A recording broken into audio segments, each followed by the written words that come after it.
നിങ്ങളുടെ favourite shows ഇനി ഒരിക്കലും മിസ്സാവില്ല. ഇപ്പോൾ C5-ലൂടെ കാണും നിങ്ങളുടെ ഫേവറേറ്റ് ഷോ തികച്ചും സൗജന്യമായി.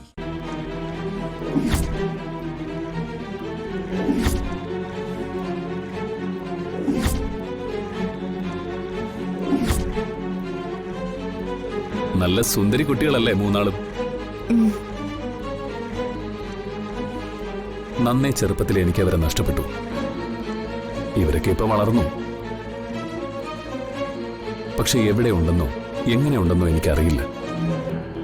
ഇക്കാര്യത്തില് ആരി എന്ന ബ്രില്യന്റ് ആർട്ടിസ്റ്റിന്റെ സഹായം എനിക്ക് വേണ്ടത്.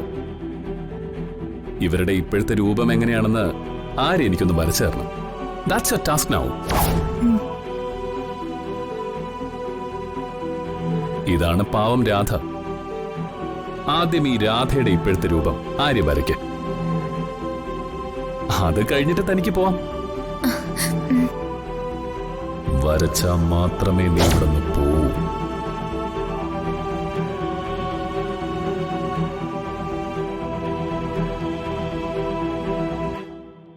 ആ, കൃത്യമായി വരയ്ക്കണം, തെറ്റിക്കരുത്. തെറ്റുകളെ ക്ഷമിക്കുന്ന ഒരാളല്ല ഞാൻ. ആര്യ, ഹരിയേട്ടാ വേണ്ട. ഹരിയേട്ടാ നിക്കണ്ട ഇവിടെ. അതെന്താ ആര്യ? ഹരി നിന്നാൽ എന്താ പ്രശ്നം? വേണ്ട സാർ, ഹരിയേട്ടൻ വന്നാ എന്റെ കോൺസെൻട്രേഷൻ പോവും. ഓ, അയ്യോ, കറക്റ്റായിട്ട് വരയ്ക്കാൻ കഴിഞ്ഞൊന്നും വരില്ല. ഹരിയേട്ടൻ താഴെ വെയിറ്റ് ചെയ്താ മതി. ഷടാ, ഇത് കൊള്ളാം. ആര്യ വരയ്ക്കുന്ന നേരിട്ട് കാണാനുള്ള ആഗ്രഹം കൊണ്ട് മാത്രം ഞാൻ ലീവ് എടുത്ത് കൂടെ വന്നത്. എന്നിട്ട് ഞാനിവിടെ നിൽക്കണ്ടെന്ന് പറഞ്ഞ അങ്ങനെയല്ല ഹരികുട്ട. ഈ വരയ്ക്കുന്ന ചിത്രം സാറിന്റെ ജീവിതത്തിലെ വളരെ പ്രധാനപ്പെട്ട ഒരു സംഗതിയാണ്.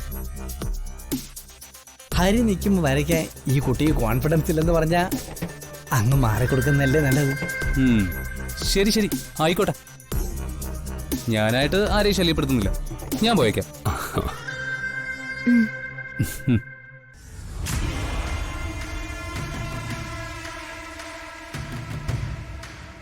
ഇപ്പൊ ഓക്കെ ആയില്ലേ? ഇനി വരച്ചോളൂ. ശരി സാർ.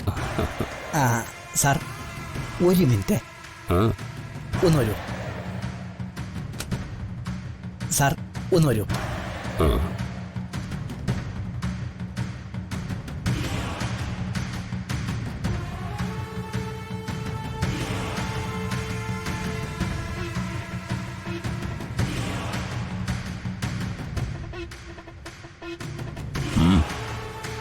ആ രാധയുടെ ചിത്രം നമ്മൾ നേരത്തെ വരപ്പിച്ചതല്ലേ? സുഭദ്രാമ്മയുടെ തന്നെ പകർപ്പ് തന്നെയാണെന്ന് സാറ് നേരിട്ട് കണ്ടിട്ടുള്ളതുമാണ്. വീണ്ടും വീണ്ടും തന്നെ ഈ രാധയുടെ ചിത്രം തന്നെ വരപ്പിക്കുന്നത്. ഓ, ബുദ്ധി വേണോടാ, ബുദ്ധി. ഇതൊരു ടെസ്റ്റ് ഡോസ്. രാധയുടെ ചിത്രം ആദ്യം ആര്യ വരയ്ക്കട്ടെ. അത് കാണുമ്പോൾ അറിയാലോ അവള് വരയ്ക്കുന്നത് കൃത്യമാണോ എന്ന്. പിന്നെ കൃത്യമായി വരച്ചാൽ മാത്രമേ ഇവളിവിടുന്ന് പോവൂ.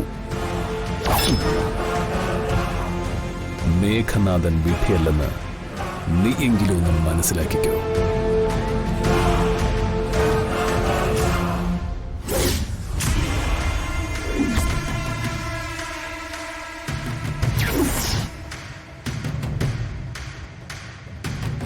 ഡൗൺലോഡ് ചെയ്യൂ C5 ആപ്പ്. കാണൂ എല്ലാ എപ്പിസോഡുകളും സൗജന്യമായി.